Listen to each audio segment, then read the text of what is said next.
Have you ever wondered what would happen if a secret, buried for years, suddenly revealed itself? Ethan thought he had left his past behind, but Black Hollow had been waiting for him, and now he's back.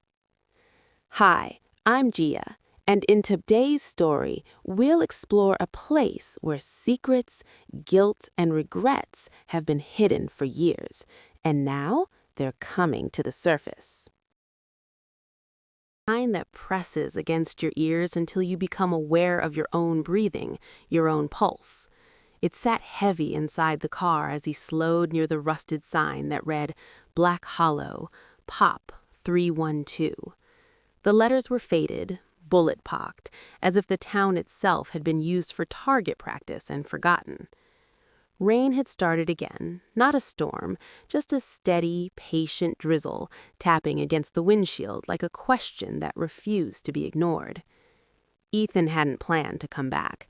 For 12 years, he'd structured his life around that single achievement, not returning.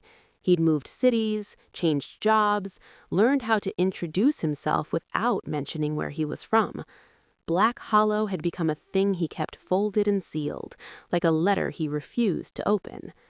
But his phone had rung 3 days ago, and some promises don't care how old they are. "Your mother's gone," Sheriff Tom Caldwell had said.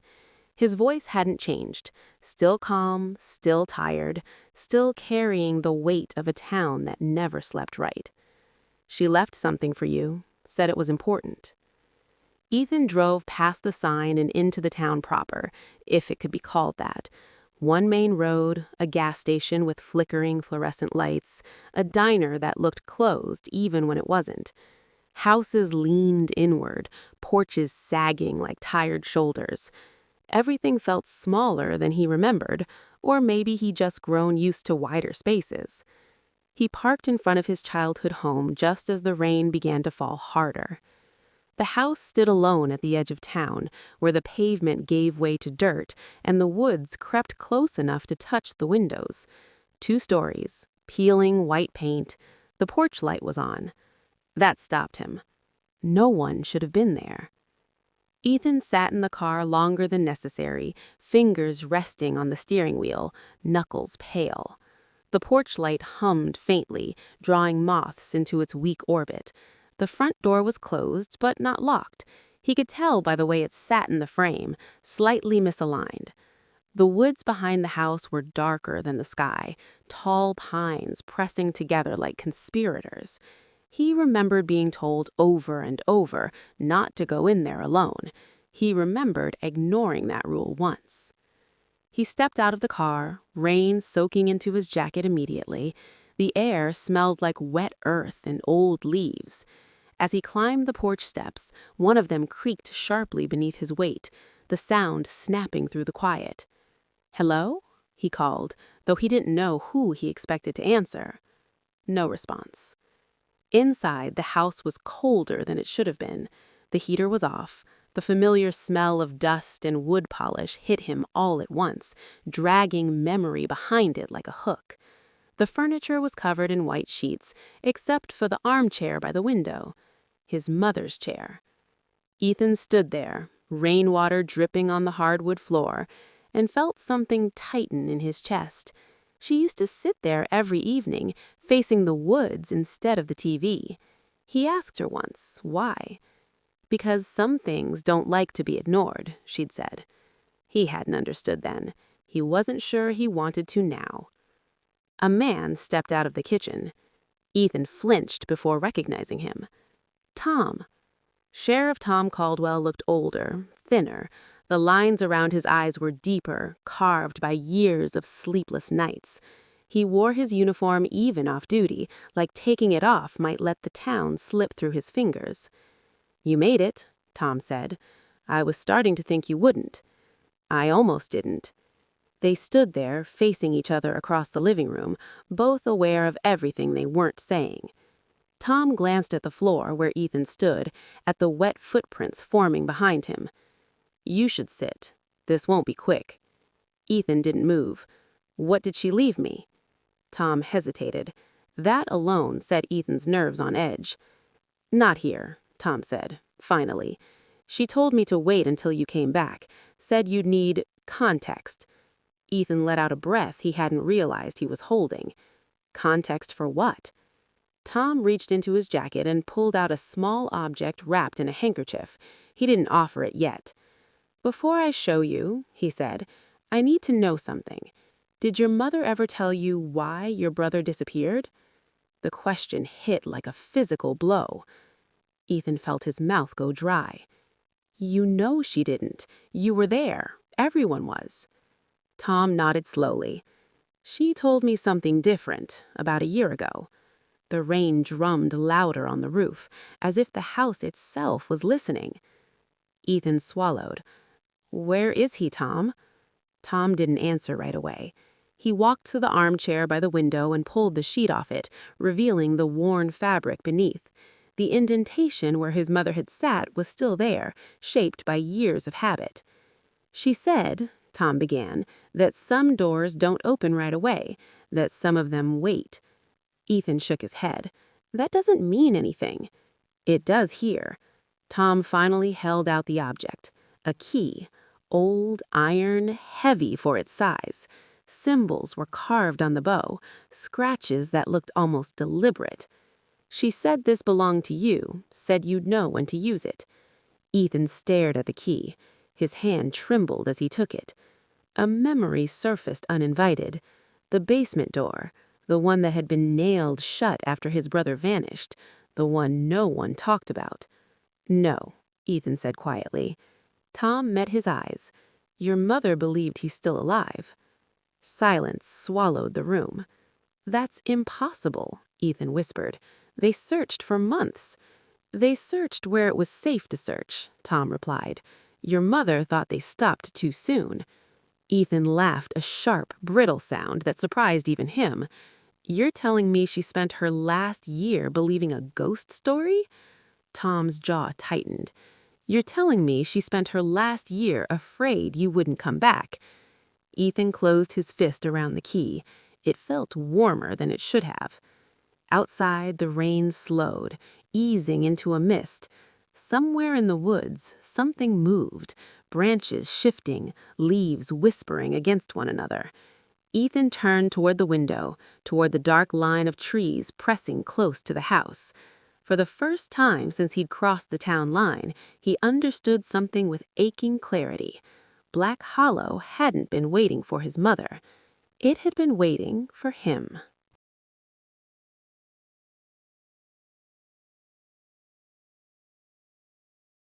Ethan didn't sleep that night. He lay on his childhood bed, staring at the ceiling where the faint outline of glow-in-the-dark stars still clung like dying memories. The room smelled untouched, preserved, lavender detergent and old paper. His mother had kept it that way, as if he might come back any day, as if time could be paused by will alone. The key sat on the nightstand beside him. He hadn't put it in a drawer, hadn't wrapped it back in the handkerchief. It lay exposed, iron dark against pale wood, catching slivers of moonlight whenever clouds thinned outside. Every time he closed his eyes, he felt its weight again in his palm, heavier than logic allowed. Downstairs, the house made small sounds, settling, breathing, or maybe it was something else. In Black Hollow, you learned early not to name every noise. Around 2 a.m., he heard footsteps. Ethan sat up instantly, heart hammering. The sound came from below, slow and deliberate, crossing the living room. Not Tom, he'd left hours ago, insisting Ethan try to rest. The footsteps paused near the base of the stairs. "Hello?" Ethan called, his voice hoarse. Silence. Then the softest sound, barely there, like fingers brushing wood. Ethan swung his legs off the bed and stood. The floorboards were cold. He grabbed the baseball bat still propped in the corner, another thing his mother had kept, and crept toward the stairs. Each step down felt like crossing into something unfinished. The living room was empty. Moonlight filtered through the window, painting the floor in pale stripes. The armchair faced the woods as always. The front door was closed, locked. Ethan exhaled, embarrassed by the tightness in his chest. He told himself it was grief, exhaustion, memory playing tricks. He was 32 years old, not the boy who used to lay awake listening for monsters. Then he saw the basement door. The nails were gone. He stood there a long time, staring at the door at the end of the hallway. It looked the same, old wood, paint chipped, a hairline crack down the center, but something about it felt wrong, or maybe more honest. Ethan approached slowly. His hand hovered inches from the knob. A memory surfaced, sharp and unwanted. "Don't open it," his brother had whispered that night, voice shaking with excitement and fear. Mom said not to. Ethan had laughed back then. He'd always laughed first, always pushed, always dared. He pulled his hand away. Not tonight. He turned back toward the stairs, every instinct screaming to put distance between himself and that door. Halfway up, he heard it again. Footsteps. This time, behind him. Ethan spun around, bat raised. Nothing. But the basement door was open an inch. He didn't remember opening it. Cold air spilled out, carrying the smell of damp earth and rust. Something else, too, faint, almost sweet, like old leaves left too long in the rain. Ethan's grip tightened. "This isn't funny," he said aloud, though he didn't know who he was speaking to. The door creaked wider on its own. He took one step back, then another, and then, impossibly, he heard a voice. Not loud, not clear, but familiar in a way that hollowed him out. "Ethan?" His knees nearly gave out. "No," he whispered. "No, that's not—" "Ethan," the voice said again, closer this time, younger, afraid. He turned and ran. He didn't remember reaching the bedroom, only slamming the door and pressing his back against it, chest burning as he fought for breath. The house fell silent again, as if satisfied. Morning came gray and reluctant. Ethan woke on the floor, neck stiff, the bat still clutched in his hand. For a moment, he convinced himself it had been a dream, grief-induced hallucination, the mind's cruelty. Then he noticed the dirt on his shoes. He hadn't gone into the basement. He was sure of that. By mid-morning, Tom returned with coffee and a look that told Ethan everything he didn't want to hear. "You heard something," Tom said, not asking. Ethan stared into the mug, watching steam rise and vanish. "You knew, didn't you, that this place does this?" Tom's silence was answer enough. "Why didn't you tell me?" Ethan snapped, anger finally breaking through the fear. "Why let me think my brother was just lost?" Tom rubbed a hand over his face. "Because some truths don't let you live normal lives after." Ethan laughed bitterly. Normal died here. Tom's eyes flicked toward the basement door. "Your mother thought if you came back willingly, it might stop." "Stop what?" "The hollowing," Tom said quietly. "The taking." Ethan's stomach twisted. "You're saying the town does this? That it took my brother?" "I'm saying Black Hollow feeds on unfinished things, regret, guilt, promises broken and left to rot." Ethan thought of the woods pressing close, of the way the town seemed to watch. "And you stayed." Tom nodded. "Someone has to." They stood in silence, the weight of years pressing in.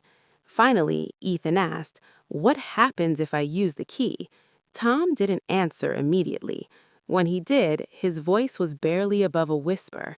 "You might open something that can't be closed again."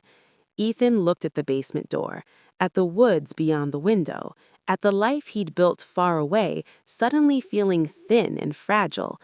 "I left him," Ethan said, the words tearing out of him. "That night, I told him to stay.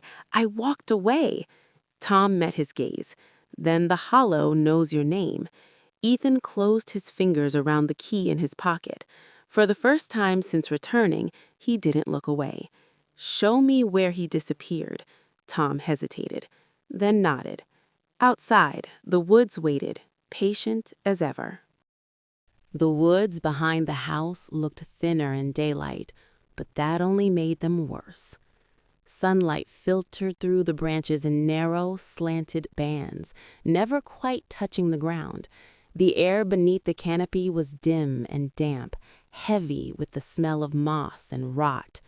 Ethan followed Tom along a narrow path that wasn't really a path at all, just a place where the undergrowth had been pressed down by years of careful avoidance. People didn't walk here. They skirted it. "This is where they found his shoe," Tom said, stopping near a fallen log half swallowed by vines. Ethan stared at the ground. It looked ordinary. Leaves, mud, nothing that explained a boy vanishing without a sound. "He was 9, Ethan said. He hated these woods. He only came because I told him it was safe." Tom didn't respond. A crow took off from a nearby tree, its wings beating hard against the silence. Ethan flinched despite himself. They moved deeper. As they walked, Ethan noticed small details that made his skin crawl. The way certain trees leaned inward, forming rough arches. The way the ground dipped suddenly without warning. It felt less like walking through nature and more like stepping into the ribcage of something massive and unseen. "You ever notice," Ethan said, "how quiet it is?" Tom nodded. "Sound doesn't travel right here." They reached a clearing no wider than a living room. At its center stood an old storm cellar door, half buried beneath soil and leaves. The metal was rusted through in places, warped outward as if something had pushed from below. Ethan stopped short. "This wasn't here." Tom's face tightened. It wasn't visible back then. The key in Ethan's pocket seemed to pull at him, a steady pressure against his thigh. "My mother knew about this," Ethan said. "Yes." "And you let her live with that?" Tom's voice was flat. "I let her choose." Ethan stepped closer to the cellar door. Symbols like the ones on the key were carved into the metal, scratched, not decorative, protective, or desperate. "What happens when I open it?" Ethan asked. Tom swallowed. "You might hear him." Ethan's breath caught. "And see him?" Tom didn't answer. Ethan knelt and brushed away dirt from the lock. His hands were shaking now, no point pretending otherwise. The lock looked ancient, out of place in a town that barely lasted a century. He pulled the key free. The moment it neared the lock, the woods reacted. A low sound rolled through the trees, not a growl, not quite a wind, something between breath and hunger. The ground beneath Ethan's knees vibrated faintly, like a distant engine turning over. Tom took a step back. "If you stop now," he said, "this ends with questions, not answers." Ethan thought of his brother's voice in the basement, of the years he'd spent convincing himself he wasn't responsible. "I don't want questions. I want the truth." He turned the key. The lock opened with a sound like bone cracking. The cellar door shuddered, then slowly lifted on its own, hinges screaming in protest. Cold air rushed out, thick enough to fog Ethan's vision. From below came the unmistakable smell of earth and something old, something that had been breathing underground for too long. Darkness yawned beneath. Then, softly, unmistakably, "Ethan, you came back." The voice wasn't wrong. It wasn't right either. Ethan's chest constricted. "Daniel?" A pause. "Yes," the voice said. "I've been waiting." Tom's hand closed around Ethan's arm. "Listen carefully," he whispered. "Whatever comes out, it remembers how to sound human." Ethan shook him off. He leaned closer to the opening. "Why didn't you come home?" he demanded, anger and grief colliding. "Why didn't you scream?" The darkness seemed to ripple. "I did," Daniel said. "You didn't hear me." The words cut deeper than any accusation ever could. A shape moved below, subtle at first, like shadows rearranging themselves. Ethan's vision swam as something pale rose toward the opening. Too thin, too still. Ethan stumbled back. "What did it do to you?" he whispered. "It kept me," just like it kept her and him and all the others. Tom drew his gun, hands shaking. That's enough.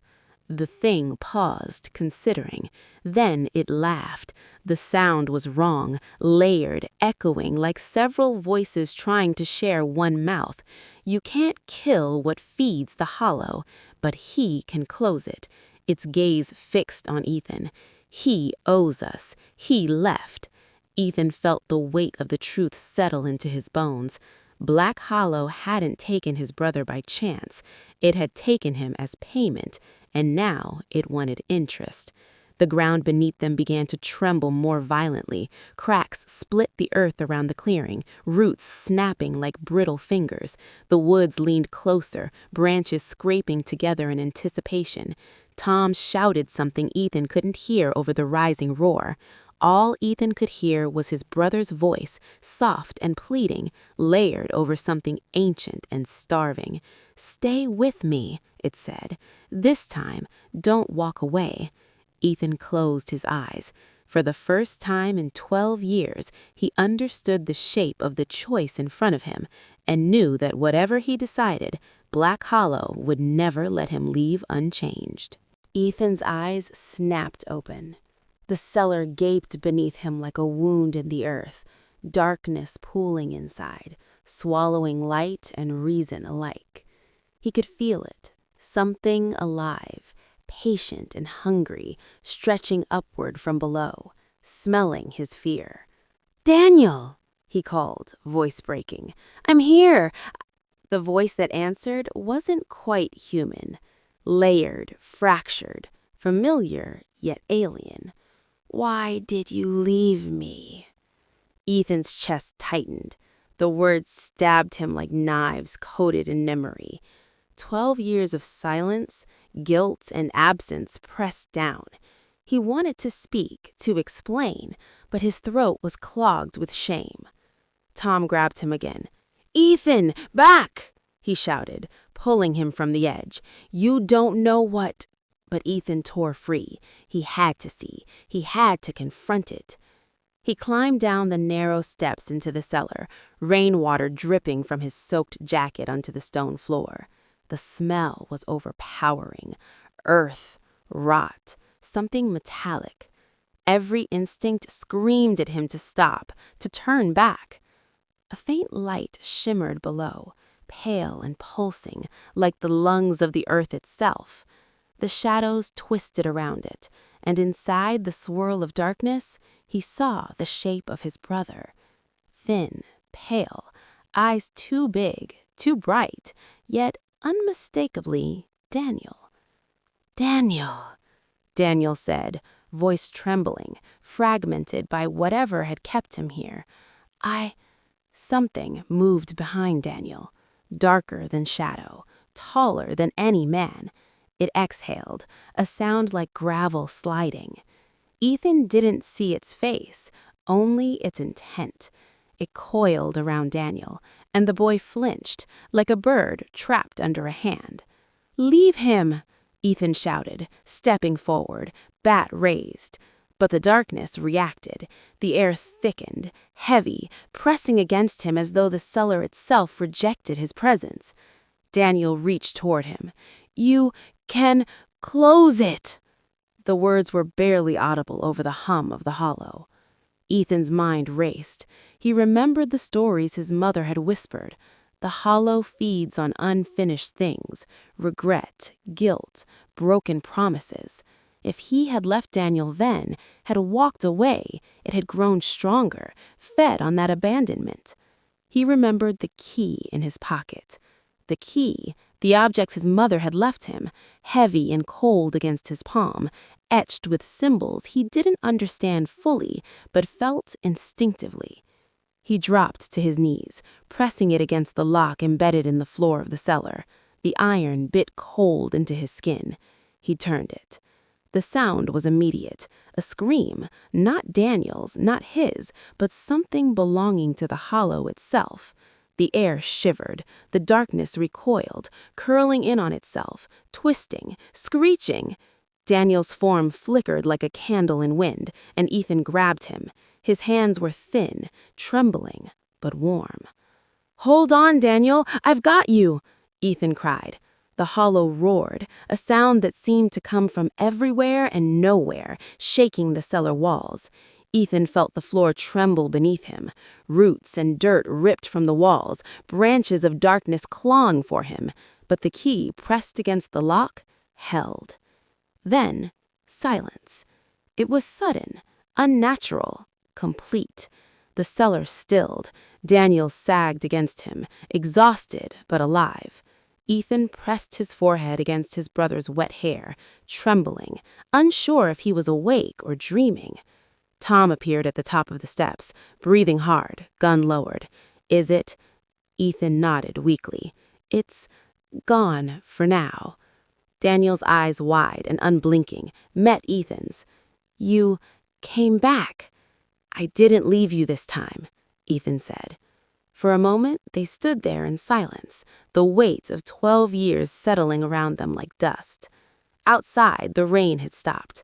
Sunlight filtered through the trees, but it didn't reach the hollow that had once been here.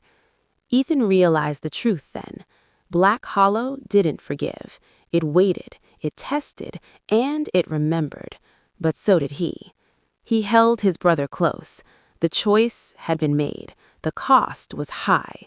They both bore the marks of it. The forest outside was still quiet, but no longer threatening. It had been satisfied, for now. Ethan knew one thing for certain. He had returned to Black Hollow a broken man, but he would leave it differently. Not whole, perhaps, but unafraid. And for the first time in 12 years, the weight in his chest lifted slightly. Not gone, not forgotten, but light enough to breathe. Daniel whispered, barely audible, "Thank you." Ethan swallowed, holding back tears. "No," he said, voice breaking. "Thank you for waiting." The wind shifted. The sun climbed higher, and the shadows that had haunted Black Hollow began to recede into the trees. For now, the hollow was quiet, but Ethan knew it would never forget. Ethan didn't sleep that night either, though this time it wasn't fear that kept him awake. It was the weight of all he hadn't said, and all he now knew. Daniel stayed close, quiet, as if testing whether the world outside the hollow could be trusted. His eyes darted to every shadow, every corner of the room, and Ethan understood. 12 years underground had left marks deeper than any visible scar. By morning, the rain had stopped completely. The town looked ordinary again, if the word applied. Gas station flickering lights, the diner with its dusty windows, houses leaning inward like silent witnesses. But for Ethan, nothing would ever be ordinary again.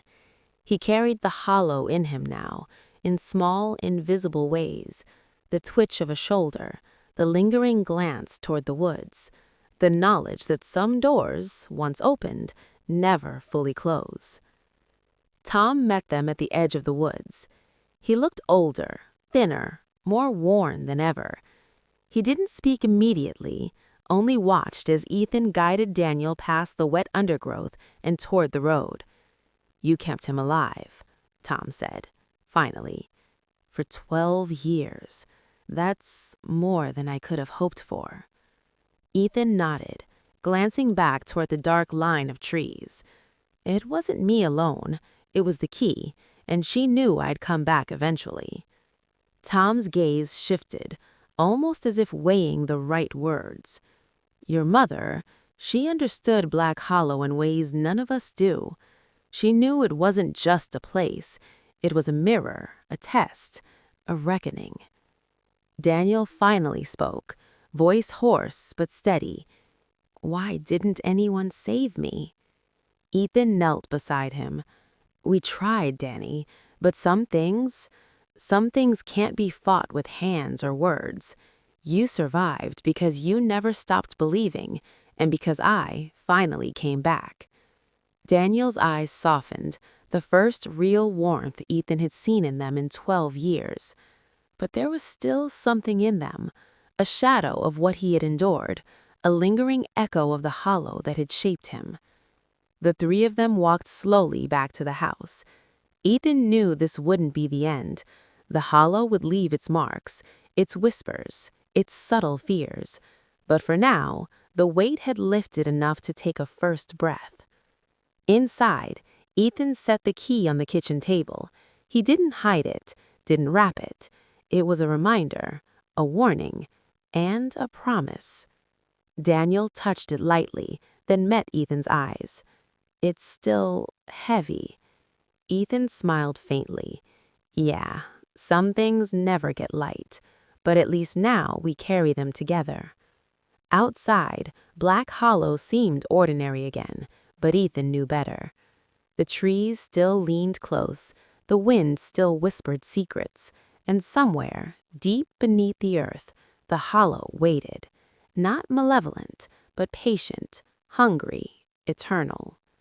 Ethan took Daniel's hand and walked outside. The sun was breaking through the clouds, casting slanted golden light on the wet streets. For the first time in years, he felt the possibility of hope. "Do you think it's gone?" Daniel asked quietly. Ethan didn't answer immediately. Instead, he looked at the horizon, at the edge of the woods where shadows still lingered. Not gone, but quiet. For now. Daniel nodded, understanding more than words could capture. And together, they stepped into a future neither had dared to imagine. A future shaped by darkness, yes, but also by courage, by choices, and by the knowledge that sometimes coming back is the hardest, most necessary journey of all. The hollow would remember, but so would they. And that, Ethan realized, was enough. Black Hollow didn't cheer, didn't celebrate, didn't acknowledge their survival. It merely existed, its silence heavy, patient, watching. The townsfolk went about their routines, unaware of the secrets buried beneath their feet, unaware that the hollow had almost claimed another soul. Ethan stayed in the house with Daniel for a week, guiding him back into the light of ordinary life. Breakfast at the diner, brushing dirt from clothes, pretending that laughter was safe. Daniel was still fragile, haunted in ways Ethan couldn't fix, but alive. That was enough. For now. One evening, Ethan stood on the porch watching the woods. Shadows stretched long across the wet ground, moving with a life of their own. The wind whispered faintly through the pines. He could feel the hollow, just beyond sight, patient as ever. Tom approached quietly, hands tucked in his pockets. "You did what most of us could never," he said. "You faced it, you survived it, and you brought him back." Ethan nodded. "I don't know if I survived it, or if it survived me." Tom didn't answer, only looked toward the woods, his expression unreadable. Some doors never truly close. Some debts never fully paid. Ethan clenched the key in his pocket. He had no desire to use it again, but the weight of it reminded him of what he had done, and what he hadn't, of the choices left unmade, of the moments where courage had faltered, where fear had held sway. Later that night, Ethan and Daniel sat in the living room. Rain tapped lightly against the window, a sound that now felt comforting, not threatening. Daniel traced his fingers along the arm of the chair, the memory of years underground lingering in his touch. "I keep hearing it," Daniel said softly. "Sometimes at night, the hollow, calling." Ethan placed a hand over his brother's. "It always will, but it doesn't get to decide who we are anymore." They sat in silence, listening to the storm fade, listening to the quiet that came after. Ethan realized that the hollow wasn't just a place, it was a reflection of fear, of regret, of guilt, and surviving it didn't mean forgetting those things, it meant carrying them differently. Days passed, and life slowly resumed its rhythms. Ethan called in sick less often, worked longer hours, and began to let Daniel rediscover the ordinary pleasures of the world. sun on his skin, grass under his feet, laughter untainted by fear. But one evening, as Ethan returned to the porch to close the shutters against an approaching storm, he noticed something he hadn't before. A small set of footprints in the mud, leading from the edge of the woods toward the house. Not Daniel's, not his. They stopped abruptly at the line of trees. He froze, his heart thudded. The hollow had not forgotten. Ethan realized then that survival was not a gift, it was a responsibility, a warning. The hollow would always wait, always watch, always feed, but it could only do so if he allowed it. He clenched the tea in his hand again, staring into the dark line of trees. The choice he had made had saved his brother, but the hollow had not yet finished teaching him. And for the first time, Ethan understood fully. Some journeys don't end, some doors never close, and some ghosts, human, hollow, or both, always follow, lingering in the spaces between choice and consequence, silence and sound. He slipped the key into his pocket, shoulders tight, and whispered into the night, "Not yet, not now, but I will be ready." The wind shifted, carrying a faint, almost imperceptible sound, a voice, layered and fractured, familiar yet alien. It called his name. Ethan breathed deeply, steadied himself, and faced the woods. Whatever came next, he knew he wouldn't walk away this time. And the hollow waited, patient, eternal, and strangely respectful. The screen of the world seemed to hold its breath, and somewhere deep in the trees, a shadow shifted, not malevolent, not forgiving, just watching.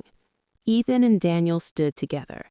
The storm broke, lightning flashing across the horizon, rain cascading down like a cleansing, violent promise. And in that moment, the story of Black Hollow, the unfinished, unforgotten, unyielding story, continued.